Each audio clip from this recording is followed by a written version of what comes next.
Welcome to Weekly Vlog, episode 21. This vlog has been anything but weekly. I don't even think it's been monthly, but nonetheless, I'm here with you today, and I have a lot of different things to share with you, things to just catch you up on, and things that I want to share with you, things I'd like for you to know if you're interested. Thanks for tuning in here. As always, like and subscribe. My name is Brian Zach. I'm a Nashville drummer. So I play a lot of sessions in town. I do a lot of live gigs, shows, tours, whatnot. So I try to stay as busy as possible. And this evening, actually, I just got back from something called the Establishment Band, which is a big band that is like a reading band, like a rehearsal reading band that basically we read charts in a big band format. It's, trombone section, sax section, trumpet section, full rhythm section, and charts are selected from a massive box of charts, just hundreds and hundreds of charts, and we read them down, and it's quite challenging, I have to say. It's a great exercise, and if you can sight read like I can do, and like the others in this band can do, then it's a great way to just sort of flex that muscle and stay sharp and keep your reading skills up to par, or better than par.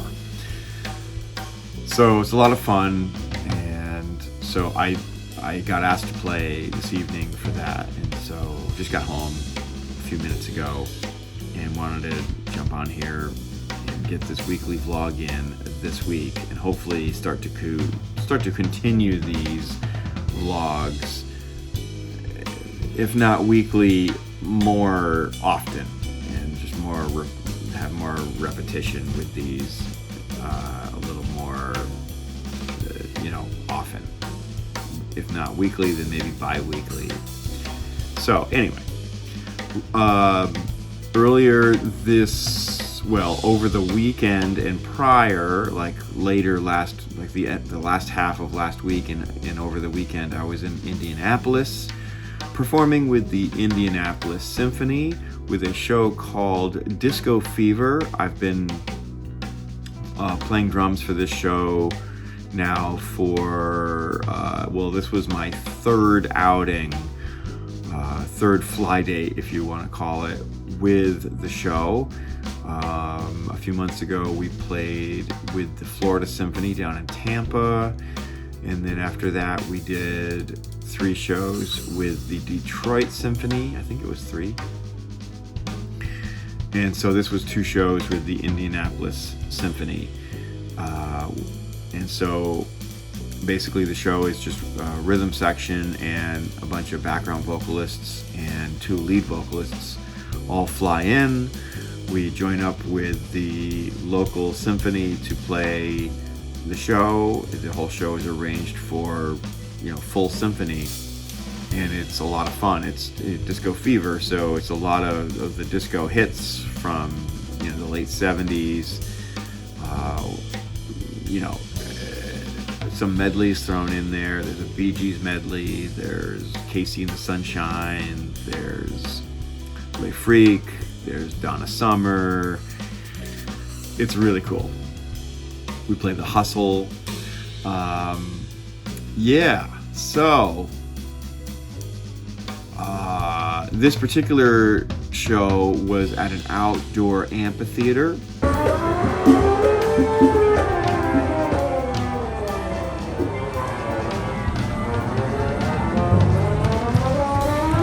hi, guys.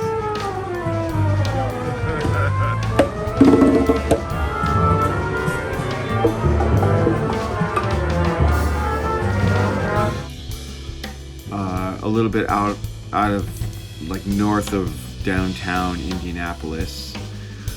I had a gray backline drum kit. It was a Yamaha Recording Custom. Funny enough, coincidentally, almost exactly the same kit that I'm trying to sell at Nelson Drum Shop. I have my Yamaha Recording Custom on consignment at Nelson Drum Shop right now here in Nashville. Hoping to sell it. It's been a few months now. It's been almost like 6 months. Sold one of the toms. I sold the 8-inch tom, but there still is the full kit with a 10, 12, 14, 15-inch. Both floor toms are mounted, so no legs. 22-inch kick.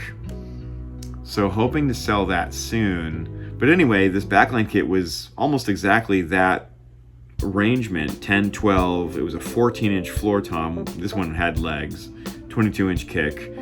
And initially, when I first got to the kit, there was a Yamaha, like a wooden snare drum, some kind of a wooden or like maple or birch snare drum with these really cheap wires that were like the big fat wide wires, like a 42 strand. Simply not the sound for a disco show. And so after trying to mess around with it and trying to get it to sound good, I couldn't. And I actually asked the backline guy if he had another snare drum that I could use. Maybe he had something in the truck that he hadn't brought out.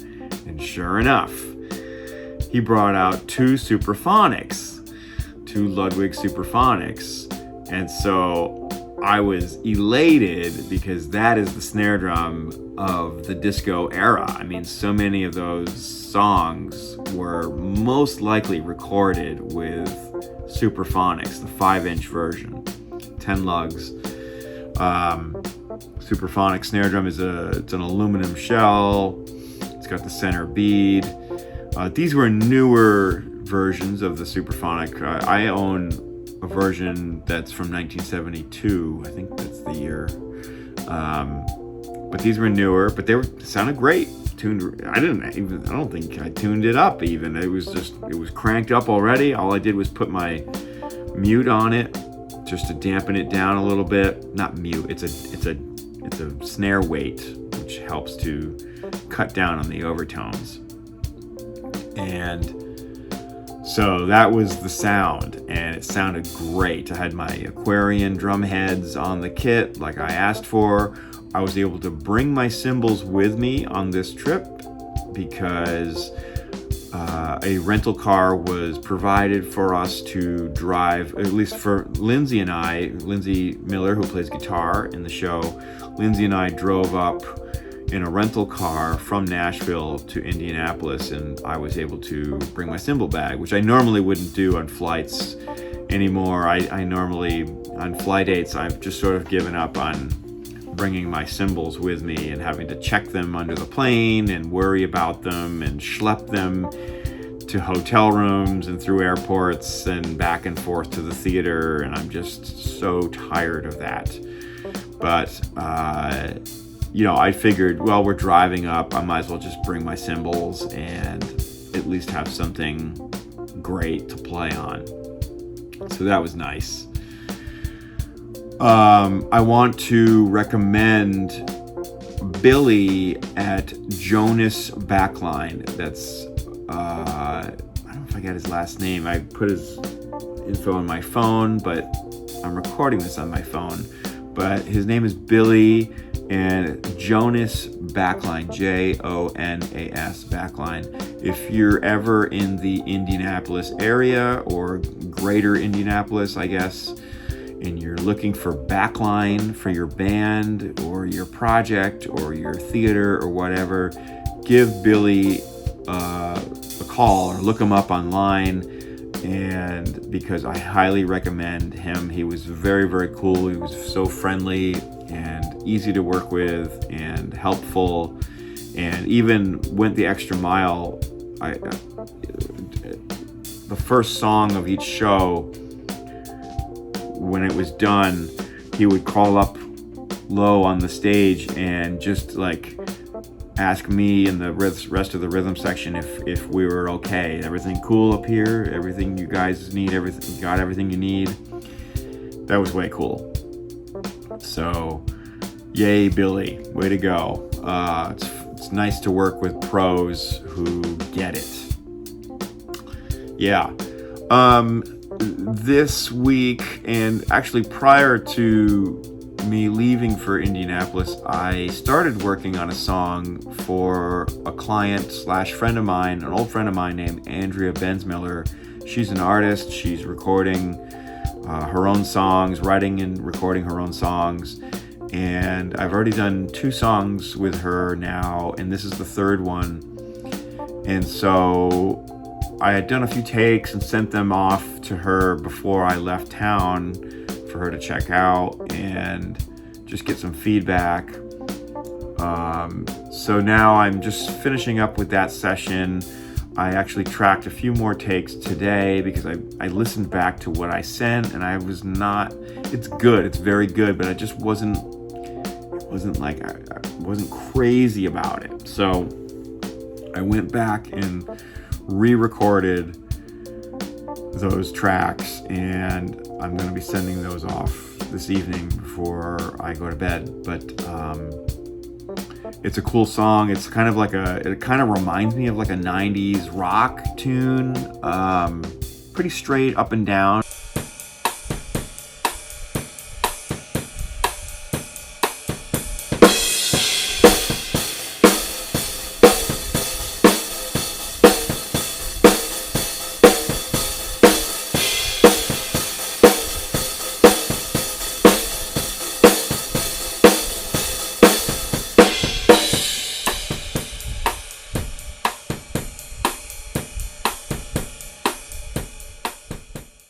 You know, 2 and 4 on the snare kind of thing.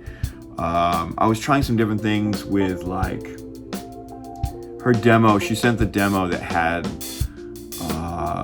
like ride cymbal and rim click on the verses, and I thought, oh, that's interesting, so I'll try that. So I tried a few different takes, and one of them included that. I've been using my Camco drum kit, as you see here in the background. That's my LA Camco. You see there, I've got the front head pretty much all the way off. It's just like a 2-inch head perimeter kind of thing, so the hoop stays on there so nothing rattles, I don't lose any parts, and protects the shell. But packing blanket in there to deaden it up. 12, 13, 16-inch toms. And the snare I was using on the session was, funny enough, I just did a video on the snare spotlight series on the Tama SLP Bubinga, and so that was the snare that I was using today on the session. I don't remember if that was the same snare drum that I used last week on last week's takes. I couldn't tell you, but anyway, yeah, I've just been experimenting with using the distressor plugin from UA on the room mics, or in parallel, using parallel compression with the room mics on an aux track, and just dialing it in, or how much or how little I want to have that crunch. I'm using the of course all Istanbul Agop cymbals on the session, but on this particular session I'm using the Exist 21-inch ride. Everything's Exist that's up there except the hats. The hats are 15-inch light hats, and then Exist 21-inch Exist ride, and I've got the 20-inch power crash on the right side of the kit, 19-inch medium crash, 19-inch Exist crash, 17-inch Exist crash. So those are the cymbal lineup that I'm using for that session. I'm always just sort of tweaking the settings not only in Logic, but also in the control center for UA. I forget the name of it. Console. It's called Console. And just tweaking little, just messing with EQ, compression on the snare, on the overheads.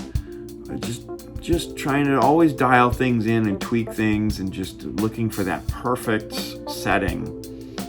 And it does change from song to song because, the way I'm playing the drums might change. I might be playing lighter on one song, might be playing a lot more cymbals, a lot more harder on another song. So those things are going to change even if the same setup remains.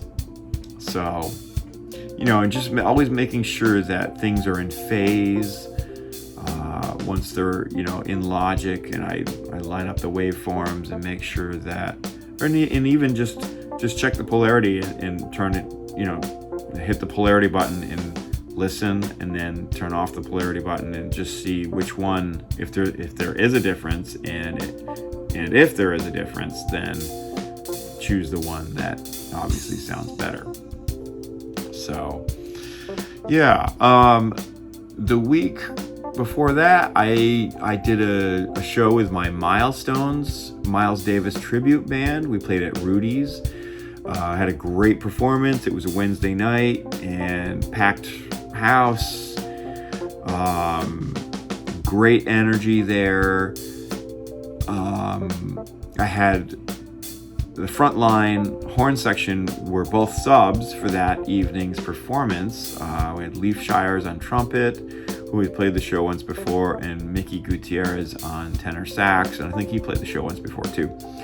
But it was enough, there had been enough time where I called a rehearsal and just made sure, it was good that I did, because, there was definitely some things that we needed to clean up and just make sure, just talk through the arrangements and make sure that things were clear for them as subs coming in and basically reading the book, and they both did a wonderful job. And so thank you to them, and thank you to everyone in the audience who was there. A special shout out to Rob Lee, drummer, sort of newly moved to town, fresh from, I want to say, somewhere in Texas. He heard earlier that day we had a drummer's lunch, and he heard me talking about the show that night, and so he came and brought a lady friend, and it was great to see him in the audience. So many thanks to everybody that came out that evening to support MILEStones, tribute to Miles Davis. If you haven't checked out my MILEStones band, we are on Instagram and on Facebook. I believe the handle is MILEStones Tribute, so at MILEStones Tribute. And on Facebook, it's just MILEStones dash or hyphen tribute to Miles Davis. So MILEStones hyphen tribute to Miles Davis is the handle. So please give us a like, follow us, and you'll always see our updates for when we're playing next and where and all that stuff. I've been playing a lot lately with Jared Kamek and his band JC and the Trees. We've been performing a bit at Scoreboard here and there. It hasn't been a lot, but like a few hits here and there, kind of random. We played one night at this other venue that was new to me, and apparently Scoreboard has bought this other venue called Cedar Creek Marina which is kind of in North Mount Juliet, which is close to where I live. Turns out I didn't know that there was another place, another scoreboard, so I went to the regular scoreboard for the gig and promptly found out that I was in the wrong place, and so had to drive all the way back to Mount Juliet to go to the Cedar Creek location. And so I was a little bit late to the gig, and that was I had kind of a horrible night that night. The drum set was awful at this Cedar Creek location, and it was just, the sound was pretty crap, and overall I just didn't really enjoy myself very much. It was very hot. It's been so hot here in Nashville. We were right on the water, so it's just insanely humid, and there's bugs and God knows what. I'm told there are spiders there, although I didn't see any, thank God. I managed to lose my wallet and during the show, because I take my wallet out and put it in my bag because I hate having it in my pocket. And then apparently at some point during the show, I must have touched my bag and the wallet flew out of my bag. And at the end of the show, I was looking for the wallet, couldn't find it, was starting to panic because it was 10 minutes. I'm emptying my bag and there's no wallet, and starting to freak out a little bit. Well, the sound girl who was working sound was up there with her flashlight behind the drum riser and found it in this little crack at the very back end of the stage between the drum riser and the wall. And apparently it was this close from falling through and going into the water. So thank God she found that, and it didn't fall in the water, and so I did get my wallet back. Well, there's more to the story, because the next day I was performing again with Jared with a different band, and while we were setting up, Jared gets a message on his phone, and he says to me, he said there was a robbery and a shooting at the Cedar Creek Marina last night, at midnight. And we were both just shocked to hear that, because we were there. I think I left at about 11:30 p.m. So we must have just missed this robbery, and they shot some 20-something-year-old male in the parking lot, in his car, and he's dead. And it was just really, really scary, especially because Jared was texting the rest of the band to make sure everybody's still with us. Holy crap, that was pretty insane. Yeah, so not a great night overall. What else? I've been performing lately again after 3 years of downtime with the Nashville Yacht Club Band. I've been filling in again, and yet to be determined if I'm going to be playing with them sort of on a more permanent basis, or if they're looking for somebody else and I'm just sort of filling in for the moment. Don't really know yet. Haven't found out. Haven't really had that discussion yet. But so far I've done 2 shows. Both of them were outdoors. Both of them had noon sound checks, so just under the blistering hot sun, 100 degrees in the shade kind of thing. Just insanely hot, insanely uncomfortable. Really tough sound checks that lasted far too long due to sound people who are completely inept, who are completely terrible at their jobs. The first gig, I swear this guy, it's every channel had something wrong with it.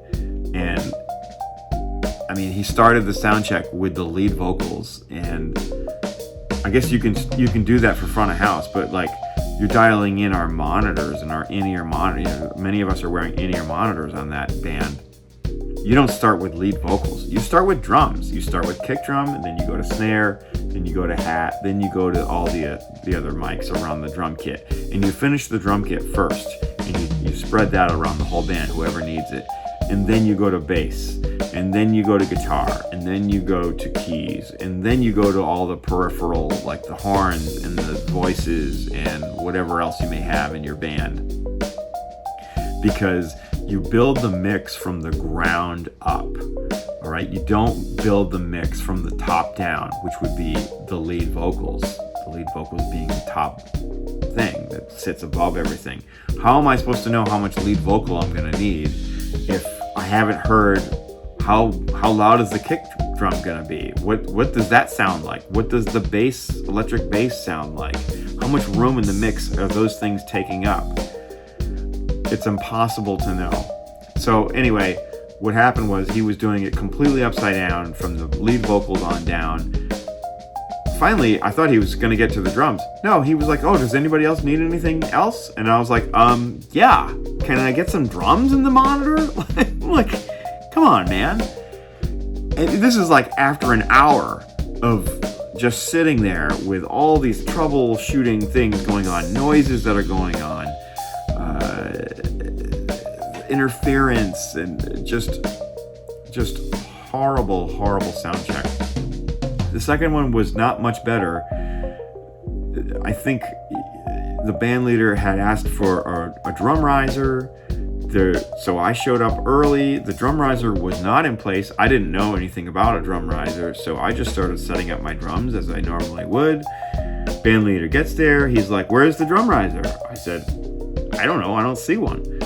Oh, well, there's got to be a drum riser. So the sound guys, I guess they just didn't feel like setting up the drum riser, so they just left it on the side of the stage. And then, of course, the band leader wants the drum riser, so now I gotta, take half the drum kit, which is already halfway set up, move the drum kit out of the way. They have to put the drum riser up on the stage. I mean, this takes time. This is like 100-degree weather, and screwing in the legs and, fastening the thing, because there's two parts and you got to clamp it together so it doesn't move or fall apart. On and on and on. And, I get there early for a reason, so I can set my stuff up so we can have a quick sound check and get the heck out of there because it's so hot. Oh, no. 2 hours later, we're still there.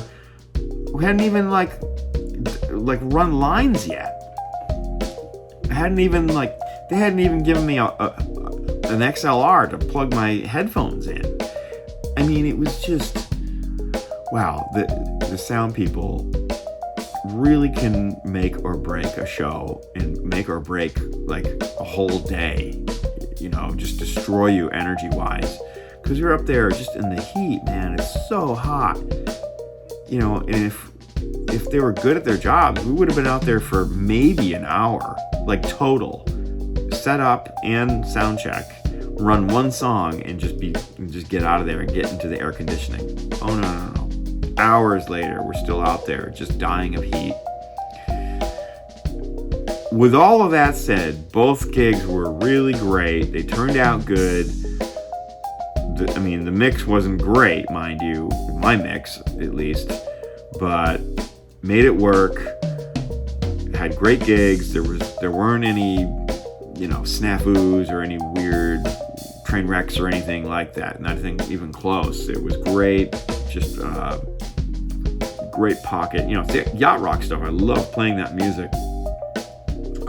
I love using my own drums on gigs because they sound so good. I have control over the sound that I'm getting at the source, and it's comfortable, and it's just a lot of fun to play that music, the yacht rock stuff. I mean, it's really in my wheelhouse. FM music is really what I grew up with in the house. You'd be walking around the house and Dad always had a radio playing, and you'd hear all this great music from back in the day. So those are some things that I've been up to recently. There's so much more that I could tell you about, but I'll say this: there's some fantastic things coming up. There's the Music City Drum Show. I've got some other shows coming up here in town. Just some Broadway work that I've been doing.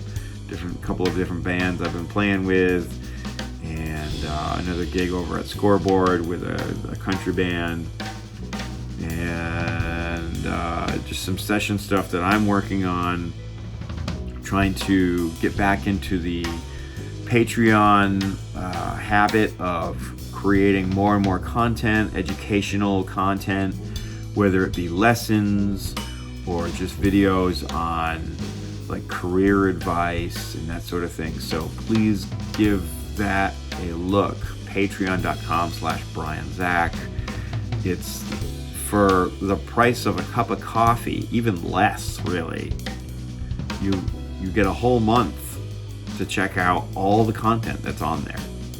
We're talking $5 a month. I mean, it's really worth it, folks, and I think you won't regret it if you do sign up. So please check that out.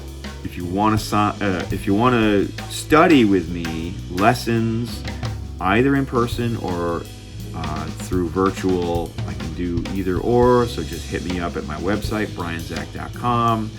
And I'm easy to find on social media, Instagram. Just slide into my DMs at BrianZach, and or Facebook, or if you have my number, just text me or call me.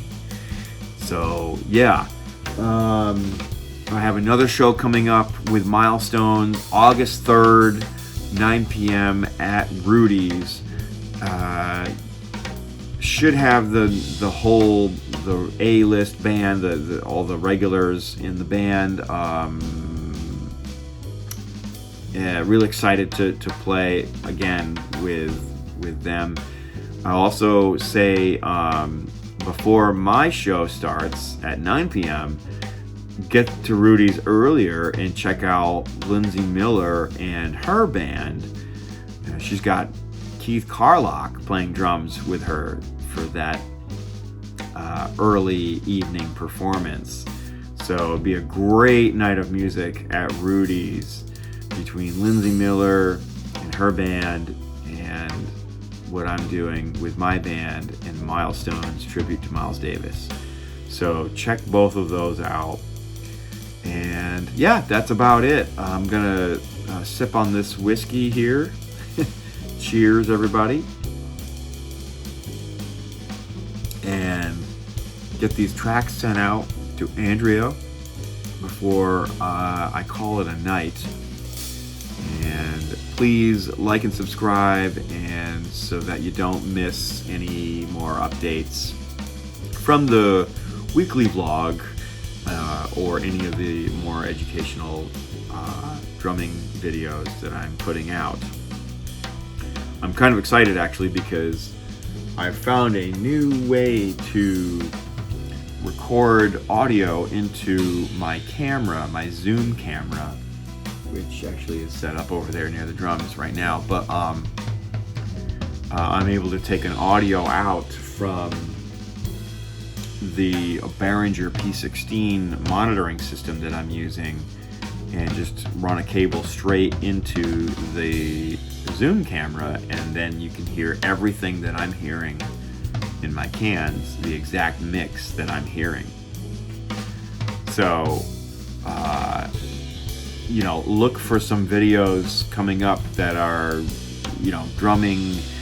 I might do some live videos, YouTube live, so stay tuned for all of that. So please subscribe, and I just know that I really appreciate it, and it goes a long way to support me and to support what I'm doing, and to let me know that what I'm doing is being received in a positive way. So thanks again. I'm gonna sign off. Thanks everybody. Take care, have a great night, and see you on the next video. Bye for now.